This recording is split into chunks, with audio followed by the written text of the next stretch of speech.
Chapter 9 Reverse English, in which Skepticus argues that the Grasshopper's definition cannot capture such common types of make-believe games as cops and robbers, and cowboys and Indians.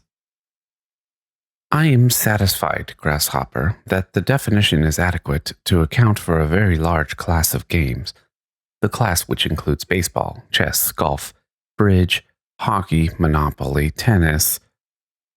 But I am not satisfied that it is adequate to account for a quite different class of games. What class of games is that, Skepticus? I mean games like cowboys and Indians, cops and robbers, and house. House? What's house? Little girls spend much of their time doing what they call playing house. Surely you've heard of the expression. Ah, yes, to be sure. You're talking about pastimes, which are essentially types of make-believe. Quite so. And why do you think that such activities do not fall under the definition? Because the definition requires that anyone who is playing a game has to be striving to achieve some goal, crossing a finish line, mating a king, getting a certain number of points, in such a way that when the goal is achieved, the game ends. But in games of make-believe, there is no goal whose achievement terminates the game. Children just go on playing a game of this kind until they tire of it or find something better to do. Still, you would agree, would you not, that these games are activities? Yes, of course. But surely all activities are goal-directed, or at least all intelligent activities, if that is not in fact a redundant expression, are. I take it that participation in such pastimes qualifies as intelligent activity. It does. Then surely such activity must have some goal or purpose. Otherwise, it would just be a series of random movements. I agree, Grasshopper, that such pastimes have some point to them, that is, some goal. There are, however, two ways in which an activity can be goal-directed.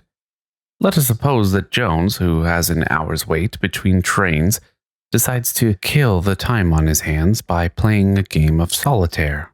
Killing time is his goal, and playing solitaire is the means he has adopted to achieve it.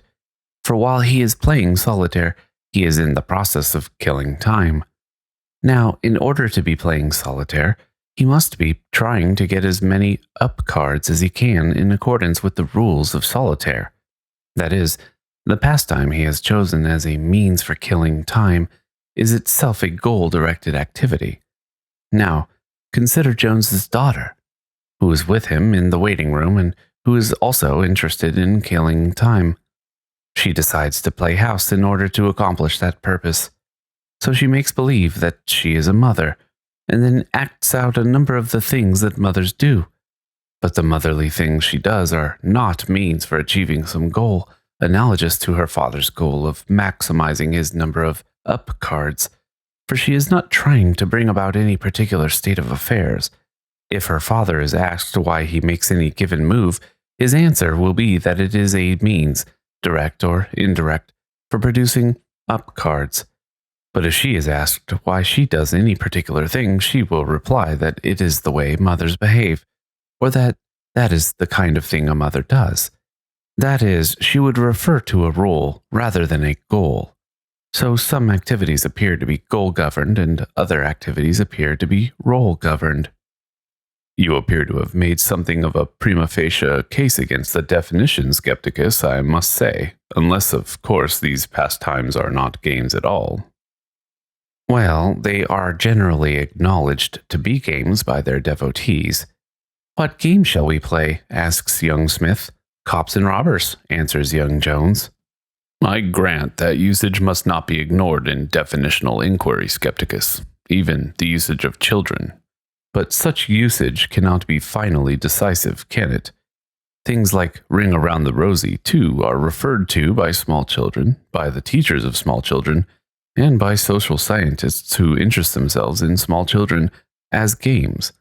But I think you will agree with me that Ring Around the Rosie is simply a kind of dance to vocal accompaniment, or a choreographed song. It is no more a game than Swan Lake is.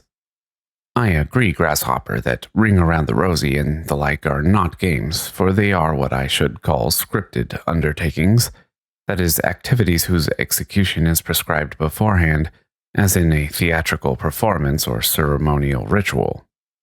But are not cops and robbers and cowboys and Indians also, as you say, scripted?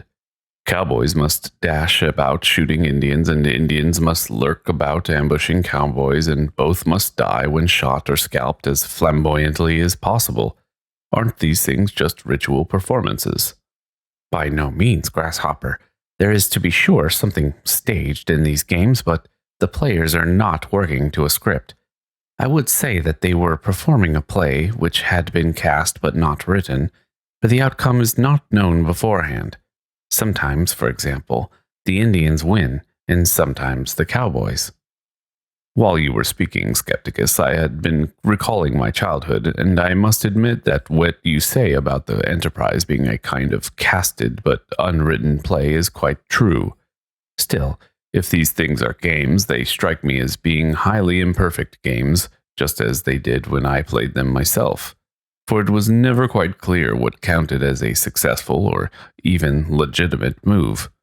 Young Smith would shout, "Bang, you're dead, Jones," and young Jones would respond, as often as not, "I am not, I ducked in time," or "Your gun wasn't even loaded, Smith," and so on. It was worse than trying to play tennis with imaginary foul lines. Yes, I admit there is a good deal of that kind of thing in these games, but even if they are rudimentary or somewhat inchoate, or even partially aborted games, they are still, I believe, in some respect, games, and it is that respect that interests me. I wonder, Skepticus, if they aren't merely pretexts or devices for going about shouting bang and for expiring in colorful ways. But why do you say merely, Grasshopper?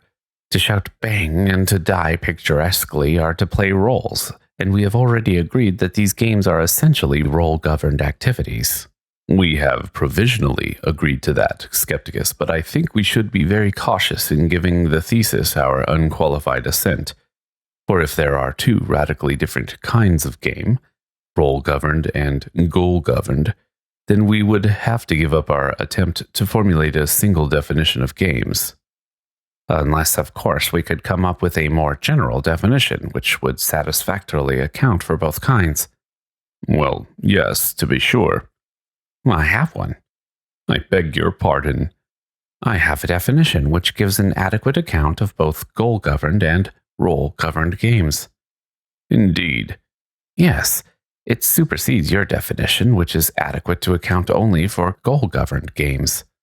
I beg your pardon. I said nothing, Skepticus. Pray, expound on your definition. Very well. Simply put, it is that games reverse the ends and means of other activities. Perhaps you could amplify that a bit. Certainly.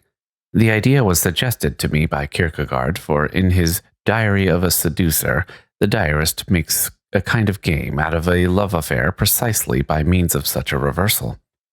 Whereas a serious seducer plots and plans so that he can achieve what I suppose we may call habeas corpus, Kierkegaard's diarist adopts habeas corpus as his goal only so that he can be plotting and planning to achieve it. Yes, Skepticus, now that you remind me, that is precisely what Kierkegaard's diarist does. Just that kind of switch performed on ordinary activities is what Kierkegaard calls the aesthetic treatment of life, and is a cardinal principle in which he archly calls a theory of social prudence. The idea, in somewhat different form, and with a different application, first appears, I believe, in Kant's Critique of Aesthetic Judgment, where Kant likens aesthetic experience to play as a kind of purposiveness without purpose. The idea can also be found, along with many others with which it is almost hopelessly entangled, in the rather swampy dialectic of Friedrich Schiller's On the Aesthetic Education of Man.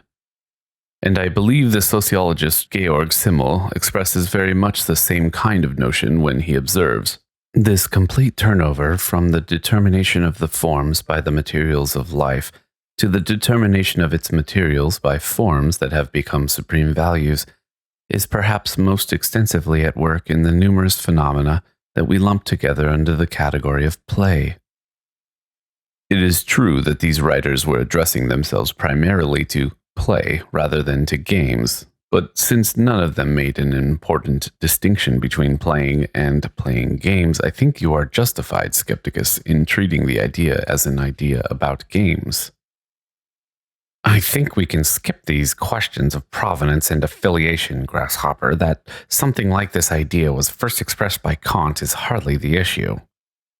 To paraphrase Sir Winston Churchill's remark about the function of the cavalry in modern warfare, reference to eminent figures of the past serves to lend tone to what would otherwise be merely an honest search for the truth.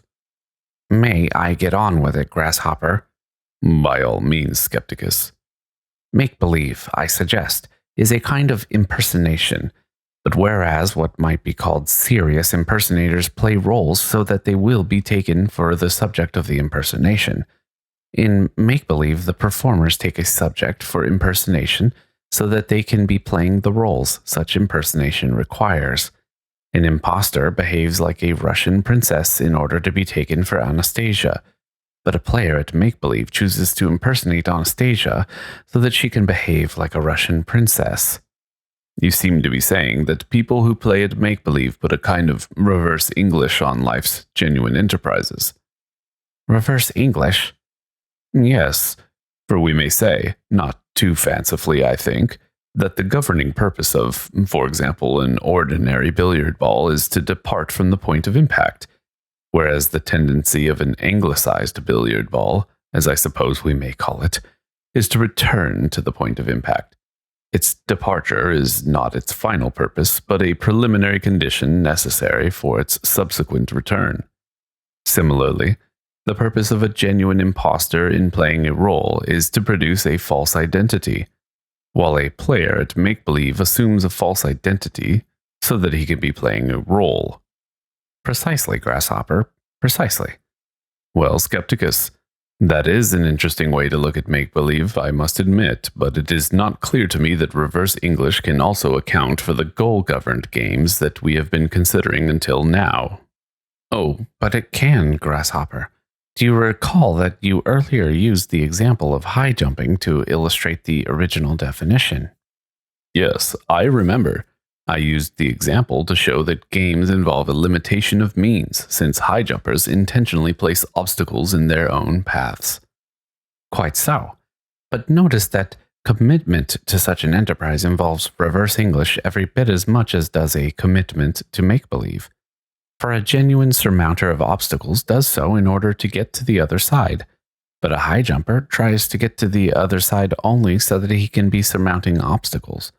High jumpers and players at make-believe are both playing games by putting reverse English on some serious pursuit. The only difference between them is that one kind of game calls forth dramatic skills, and the other kind calls forth athletic skill. Again, Skepticus, I find your suggestion plausible, and although I have one or two reservations about it that I would like to put to you in due course, let me applaud your identification of dramatic ability as the skill appropriate to a distinct class of games, for if that were more widely recognized, such recognition might result in a much-needed corrective of our illusory institutions as they now exist. What do you mean? Well, as we both realized when we began talking about make-believe, Skepticus, games of this kind are nearly always played by small children, and as played by small children, they display rather serious defects. Goals, rules, strategies, all appear unclear and unfixed, and often such enterprises seem to be less games than dramatic projections of daydreams or fantasies, and so they are soon abandoned in favor of the unambiguous games that have succeeded in becoming established institutions. Athletic games, board games, card games, and so on. Dramatic skill continues to exist in only the most attenuated form in parlor games like charades, where it is very strictly subordinated to the arts of puzzle solving and coded communication. But I suspect that there is nothing about dramatic skill which makes it inherently unsuited to being the chief rather than a severely subordinated element of well-constructed games. If so, that fact could have some fairly important practical implications. Everyone is familiar with the practice of sending teenage boys outside to do something athletic when their surplus energy turns to horseplay and begins to endanger the furniture and their younger siblings.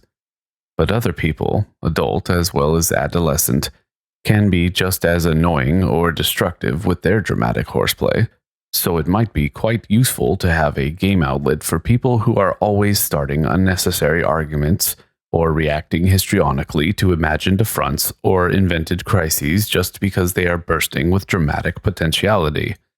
Make-believe pastimes seem to provide such outlets for children, and if pastimes are indeed games, we ought to find out how they work so that they can be improved and instituted as socially acceptable adult pursuits. I am thus keenly interested in your suggestion that the make-believe pastimes of children are rudimentary games, even though I am less than convinced that reverse English is what makes them games. Perhaps I can convince you that that is so by means of the following illustrative tale. Perhaps you can, Skepticus. I am certainly willing to listen.